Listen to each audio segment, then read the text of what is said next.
Hello everybody, I am going to make a bait cooler out of this cooler and these select parts right here. I've got some latches, I got some drill bits, some screws. We are going to turn this into a bait cooler for cheap.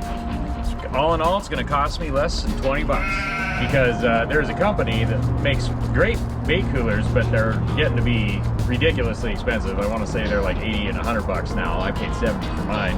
This is a little bit bigger. Wanted a separate one for suckers in the wintertime. So we're gonna give this a shot. I'm gonna put that there. I'm gonna put that there. I'm gonna drill a hole in here for the line to go through. And then I'm gonna figure out some way to put a pump on here. I haven't done that yet, but I think I'm gonna put a netting or a pocket or something and have the pump right here. And I also have to buy the pump. I'm gonna mark up my hole here. Okay. So I'll mark that hole there. Open that up a bit. Like that. Whoa, I just marked my cooler. And it's great because this is adjustable, so it doesn't have to be perfect, it just has to be close. And I'm gonna drill a pilot. Gotta make sure I'm straight. Hold the cooler down. So if we go all the way in, we're gonna poke through. Up here it'll be fine. So I'm gonna have to go hunting for smaller screws before I drill this. It's okay. It ain't going anywhere. Need my help.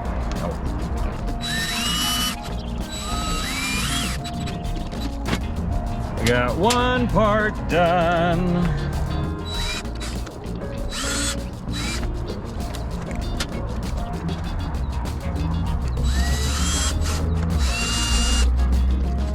Okay, so I found the right size of screw, but I only have one, so I am going to go to the hardware store and get 4 of these and finish this job. So I got my 4 short screws. These ended up being a sheet metal screw. Drill our pilots. I gotta be careful not to punch through on the pilots. Must be hollow in there.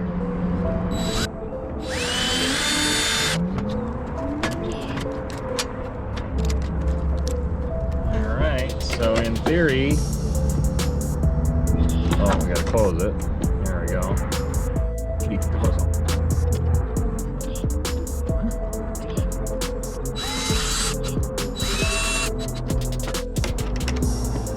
Just like that.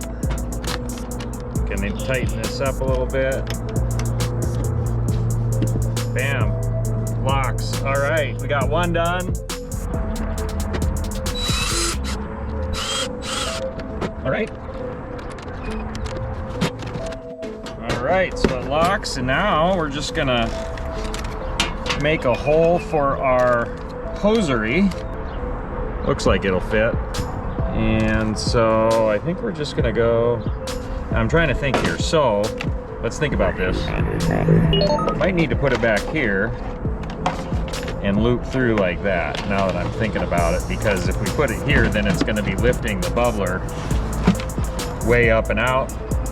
If we put it back here, it'll only be lifting it a little ways. Let's make sure nothing's there. Okay, we're gonna shoot for right there. You wanna mark it? Nah. So we have our hole, and it fits. Just like that. All right, let's go inside and test this thing and see if it works.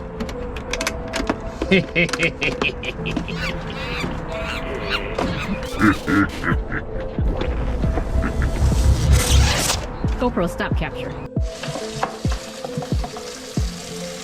I'm gonna cut the line down so we don't have too much excess line. I'll just hook it up to this pump here for a test. We'll be buying a portable pump, and let's see if we get bubbles. Ooh. La la la, bait tank, bait tank. We're gonna test it outside and see how much water comes out when it tips. Oh yeah, there's a little water coming out. So if it shakes around, yeah, it's gonna kick out a little water. But honestly, for a few bucks, that's not that bad. Maybe I can figure out a way to make a seal around here. overall, I'm pretty happy. We'll continue this project when I get a pump and get something to hold that pump, and maybe a seal or something around the edge. I'll try to figure out something there.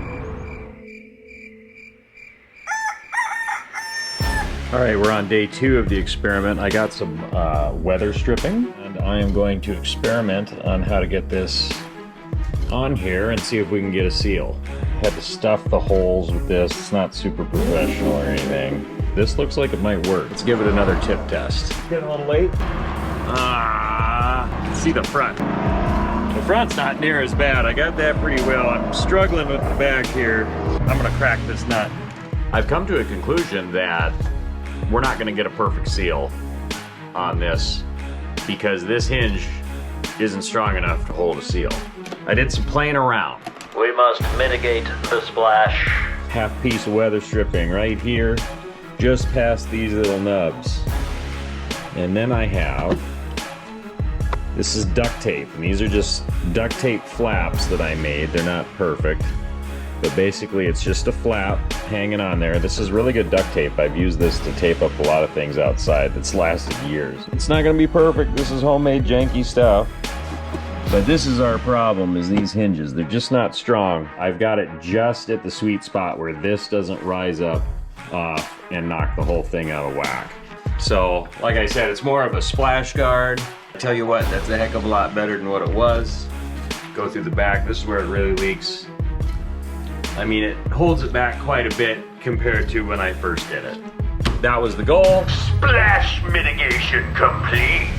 I've decided I'm gonna put a belt on this thing, and I'll show you what I'm talking about. So I found this old belt upstairs. I like to reuse things. That just might work. Got our pump. This is just a super cheap pump. You could use any pump you want, and then I can take my net and just dump it on the side. So I've got my pump and my net. Thingamabob through the whatchamacallit. I'm gonna get a battery and we'll test it.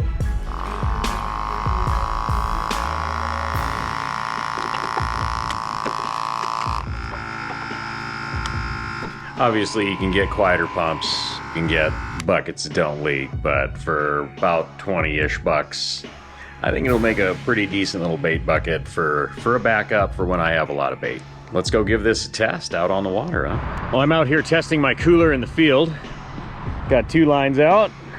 Let's just see how well it's working. Oh, there we go. Oh, yeah, got one. I'm really liking how this cooler works. Cheers. Get our first barge. Doesn't even look very big. Looks like it's like a construction barge or something.